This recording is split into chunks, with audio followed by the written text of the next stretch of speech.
जय श्री कृष्णा दोस्तों, आप सभी का हमारे चैनल पर स्वागत है। जैसे कि आप सभी को पता है कि हमारे माघ महीने का पवित्र महीना चल रहा है। इसी में हम माघ महात्म्य लेकर आए हैं।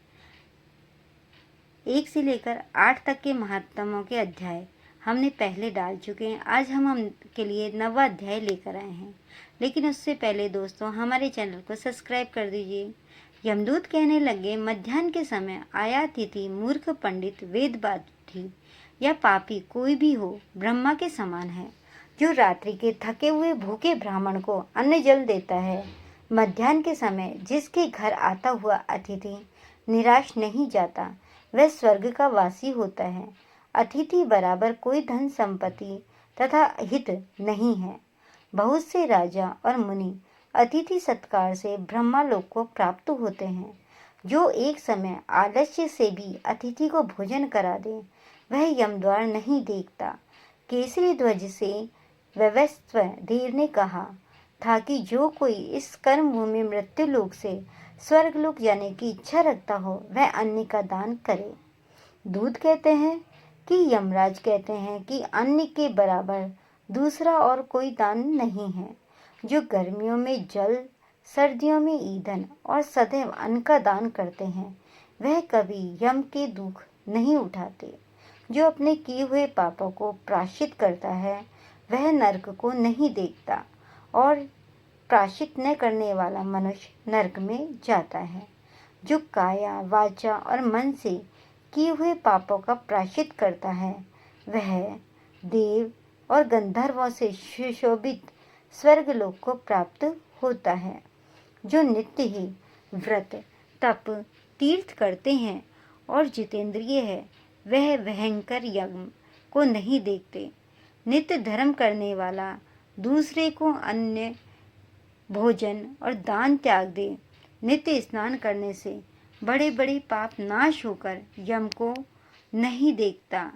बिना स्नान पवित्रता कैसे हो सकती है? अर्थात कहने का अर्थ है कि स्नान करने के बाद ही पवित्रता हो सकती है। जो मनुष्य पर्व के समय चलते जल में स्नान करते हैं, वह बुरी यानी नहीं पाते, नहीं नरक में जाते हैं। यानी कि जो भी अच्छे अच्छे पर्व आते हैं माघ के महीने में, उसमें हमें गंगा जल से स्नान करना चाहिए, जिससे कि हम बुरी योनि को नहीं पाते हैं और नरक में नहीं जाते हैं। माघ मास में प्रातः स्नान करने वाले मनुष्य को नियम पूर्वक तिल, पात्र और तिल कमल का दान करना चाहिए।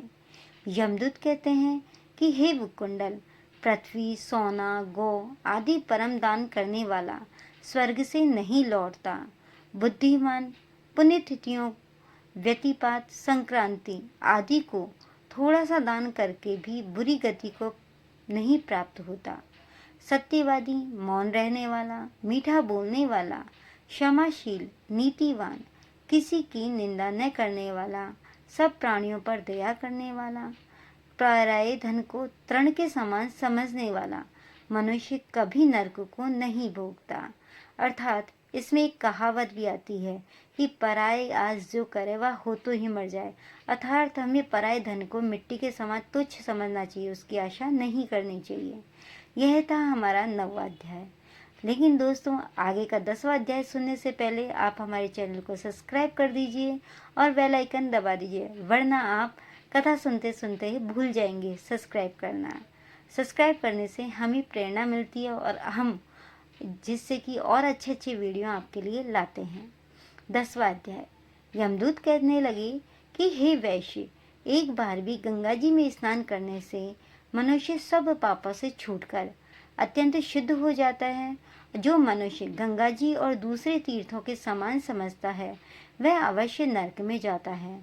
भगवान के चरणों से उत्पन्न हुई गंगा जी के पवित्र जल को श्री शिव जी अपने मस्तक में धारण करते हैं। वह ब्रह्मा, जो संदेह रहित प्रकृति से अलग और निर्गुण है, ब्रह्मांड में उसकी समानता किससे हो सकती है? गंगा जी का नाम हजारों योजन दूर से ही लेने वाला नरक में नहीं जाता। इसलिए मनुष्य को अश्वमेव अवश्य ही गंगा जी में स्नान करना चाहिए। हे वैश्य, जो ब्राह्मण दान लेने का अधिकारी होकर भी दान नहीं लेता, वह आकाश में के नक्षत्रों में चंद्रमा के समान है। जो कीचड़ से गौ को निकालता है, जो रोगी की रक्षा करता है या जो गौशाला में मरता है, वह आकाश में तारा होता है। प्राणायाम करने वाले मनुष्य सदैव उत्तम गति को प्राप्त होते हैं। प्रातः स्नान के पश्चात जो 16 प्राणायाम करते हैं, वे घोर पापों से बच जाते हैं। जो पराई स्त्री को माता के समान मानते हैं, वह यम की यातना को नहीं भोगते। अर्थात हमें पराई स्त्रियों को माता के समान मानना चाहिए, माता के समान आदर देना चाहिए। जो मन से भी कभी पर स्त्री का चिंतन नहीं करता, वह दोनों लोगों को अपने अधीन करता है। जो पराये धन को मिट्टी के समान समझता है, वह स्वर्ग में जाता है। जिसने क्रोध को जीत लिया, मानो उसने स्वर्ग को प्राप्त कर लिया, स्वर्ग को जीत लिया। जो माता पिता की सेवा देवता के तुल्य करता है, वह यमद्वार नहीं देखता। और जो गुरु की सेवा करते हैं, वह ब्रह्मलोक को प्राप्त होते हैं। शील की रक्षा करने वाली स्त्री धन्य है। शील भंग करने वाली स्त्री यमलोक में जाती है। जो वेदों और शास्त्रों को पढ़ते हैं या पुराणों और संहिता पढ़ते हैं या सुनते हैं तथा जो स्मृति के व्याख्यान और धर्मशास्त्र समझते हैं या जो वेदांत में लीन रहते हैं, वह पाप रहित होकर ब्रह्मलोक को प्राप्त होते हैं। ऐसा यमदूत ने कहा कि जो ऐसा कार्य करते हैं वो ब्रह्मलोक में को प्राप्त करते हैं। जो अज्ञानियों को वेद शास्त्र का ज्ञान देते हैं, वे देवताओं से भी पूजित होते हैं। यमदूत ने कहा कि हे वैश्य श्रेष्ठ, यमराज ने हमको यही आज्ञा दे रखी है कि तुम किसी वैष्णव को मेरे पास मत लाओ। हे वैश्य, पापी लोगों को इस प्रकार इस संसार रूपी नरक को पार करने के लिए भगवान की भक्ति के सिवाय दूसरा और कोई उपाय नहीं है। भगवान की भक्ति न करने वाले मनुष्य को चांडाल के समान समझना चाहिए। अर्थात हरि नाम ही इस संसार को पार करने वाला है। हरि नाम का स्मरण ही हमें नरक को भोगने से बचाता है। भगवान के भक्त अपने माता पिता दोनों के कुलों को ताड़ देते हैं और उनको नरक में नहीं रहने देते। और जो मनुष्य वैष्णव का भोजन करते हैं, वे भी भगवान की कृपा से श्रेष्ठ गति को प्राप्त होते हैं। बुद्धिमान को सदैव वैष्णव का अन्न खाना चाहिए। इससे बुद्धि पवित्र होकर मनुष्य पाप नहीं करता है। वैष्णव का भोजन करने से, अन्न खाने से बुद्धि अत्यंत पवित्र हो जाती है। गोविंदाय नमः इस मंत्र का जाप करता हुआ जो मनुष्य मृत्यु को प्राप्त होता है, वह परम धाम को प्राप्त होता है। इसमें कोई संदेह नहीं है।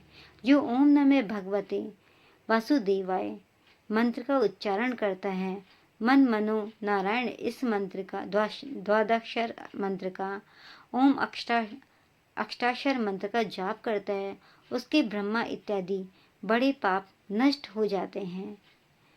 दोस्तों, यह था हमारा 10वां अध्याय। आशा करते हैं कि आपको यह अध्याय पसंद आए होंगे और आप आगे हमारे वीडियो को देखेंगे। तो दोस्तों, इससे पहले कि हम हमारे वीडियो को क्लोज करें, हमारे चैनल को सब्सक्राइब कर दीजिए। हरे राम राम राम हरे हरे, हरे कृष्णा कृष्णा कृष्णा कृष्णा हरे हरे।